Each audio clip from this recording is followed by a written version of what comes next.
Alright guys, papasok na kami dito sa isang iisa lang naman to technical portion. Papasok doon sa lote ni Idol Bong. Ayan, nakita natin si Idol Bong nandun. Medyo didiskartehan niya kung paano niya matatawid itong ano, kasi durug na durug yung kalsada eh. And may mga malalalim na part yan. Yun yung mga malalalim na ayaw mong ma-shoot doon. So kailangan talagang konting ingat.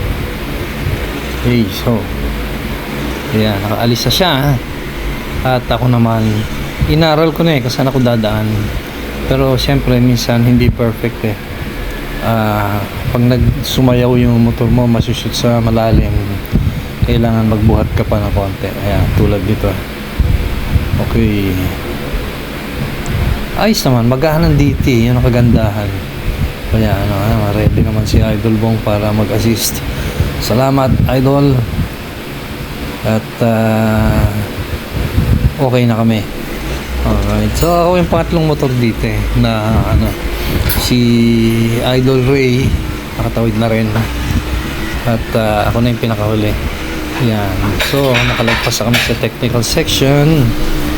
And moving on. Pero syempre may pwesto muna kung saan naghintuan yung mga motor. Ayan.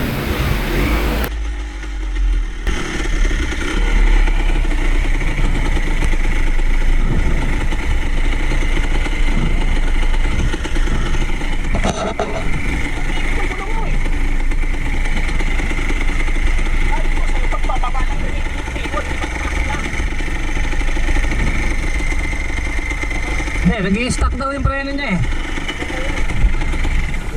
Nag-i-stack daw yan. Kaya sabi ko sa kanya lang. Huwag ka naman preno.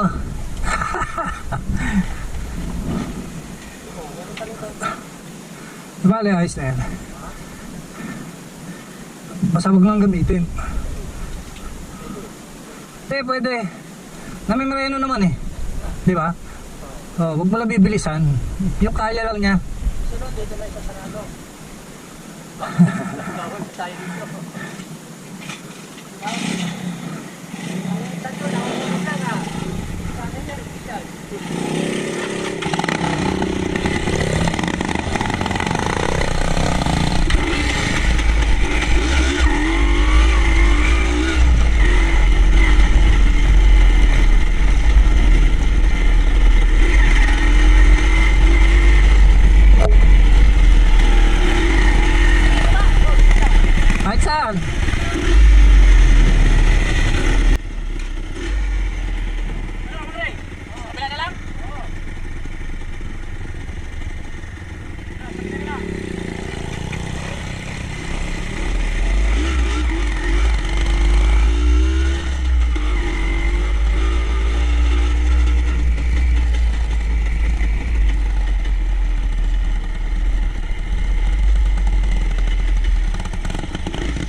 Yan, tapos cambio mo segunda, tapos abangan mo ng preno sa paa.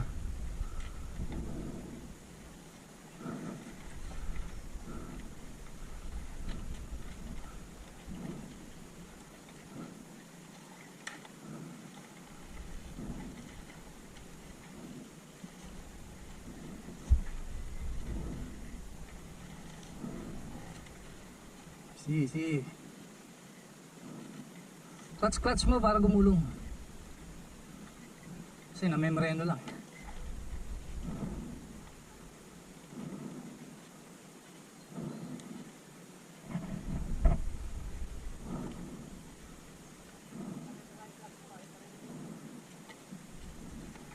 Para naman nakapreno ka.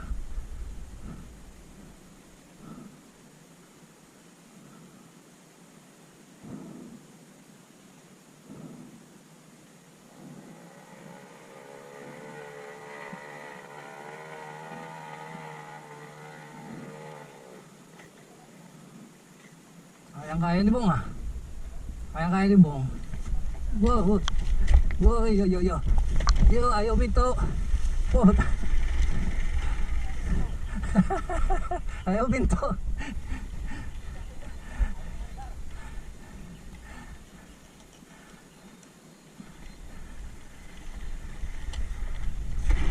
Wow. Gandang tanghali.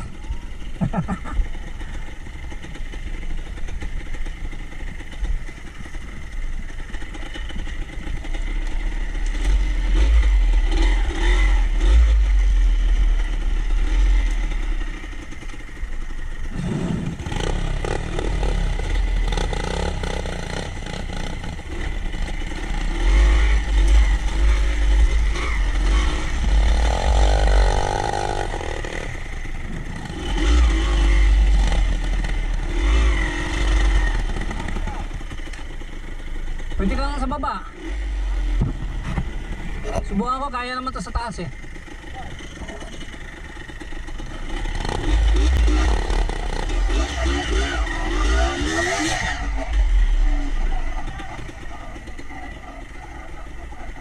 Sa ibabaw. Sa ibabaw.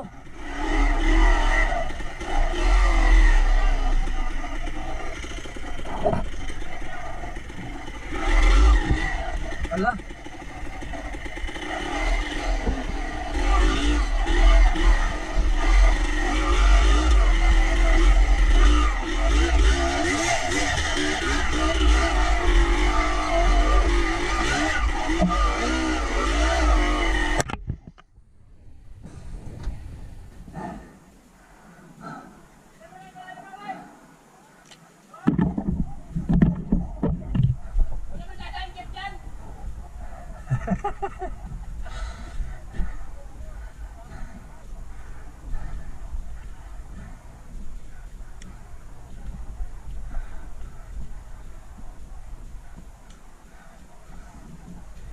Ha?